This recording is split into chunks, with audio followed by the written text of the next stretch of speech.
Hi viewers, நம்ம இன்றைக்கி பார்க்க போகிற ரெசிபி என்னவாக இருக்கும்? நாளைக்கு சண்டேங்க.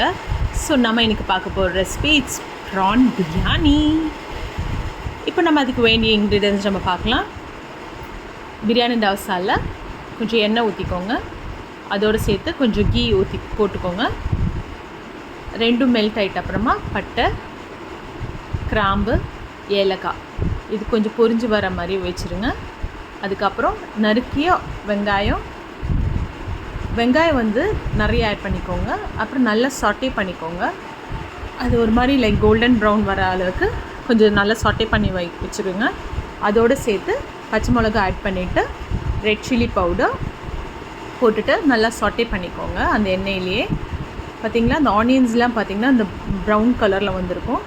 அதோடு சேர்த்து புதினா இலை, அப்புறம் கொத்தமல்லி, சின்னதாக நறுக்கிய கொத்தமல்லியும் ஆட் பண்ணிவிட்டு அதுவும் சாட்டே பண்ணிக்கோங்க. கொஞ்சம் ஒரு 2 மினிட்ஸ் கொடுத்தீங்கன்னா அந்த 2 புதினாவும் கொத்தமல்லியும் நல்லா வதங்கி அந்த எண்ணெயில் அந்த எசன்ஸ் இறங்கியிருக்கும். அந்த ஸ்டேஜில் நீங்கள் என்ன பண்ணுறீங்கன்னா, இஞ்சியும் பச்சை மிளகா அரைச்சி விழுது இருக்குல்ல, அதை ஆட் பண்ணிக்கோங்க. அதை ஆட் பண்ணி ஒரு 1 மினிட் சாட்டே பண்ணி வச்சுக்கோங்க. அதுக்கப்புறம் பூண்டு பேஸ்ட் ஆட் பண்ணிவிட்டு அதுவும் சாட்டே பண்ணிவிடுங்க. இது ரெண்டும் சாட்டே பண்ணிட்ட அப்புறமா தயிர் ஆட் பண்ணிக்கோங்க. இதெல்லாம் பண்ணும்போது கொஞ்சம் மீடியம் ஃப்ளேம் வச்சுட்டு நீங்கள் பண்ணிக்கோங்க, ஸோ தட் அது கரிஞ்சு போயிடாது. இதுக்கப்புறமா நல்ல ஸ்லைஸ் பண்ண டொமேட்டோ ஆட் பண்ணிக்கோங்க.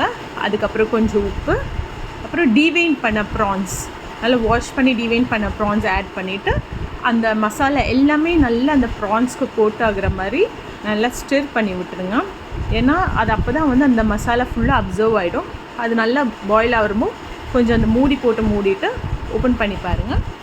இப்போ பார்த்திங்கன்னா நல்ல ஒரு அரோமா வருங்க. அந்த ப்ரானும் அந்த பிரியாணி மசாலா தொக்கோடு சேர்த்து ஒரு வாசனை ஒரு செம்மையாக இருக்கும். இப்போ நீங்கள் என்ன பண்ணுறீங்கன்னா, பிரியாணி அரிசிக்கு எவ்வளோ தண்ணி வேணுமோ அந்த தண்ணி ஆட் பண்ணிவிட்டு மறுபடியும் மூடி போட்டுட்டு நல்லா பாயில் பண்ண விடுங்க. தண்ணி பாயில் ஆகிட்ட அப்புறமா தான் ரைஸ் போடணும்.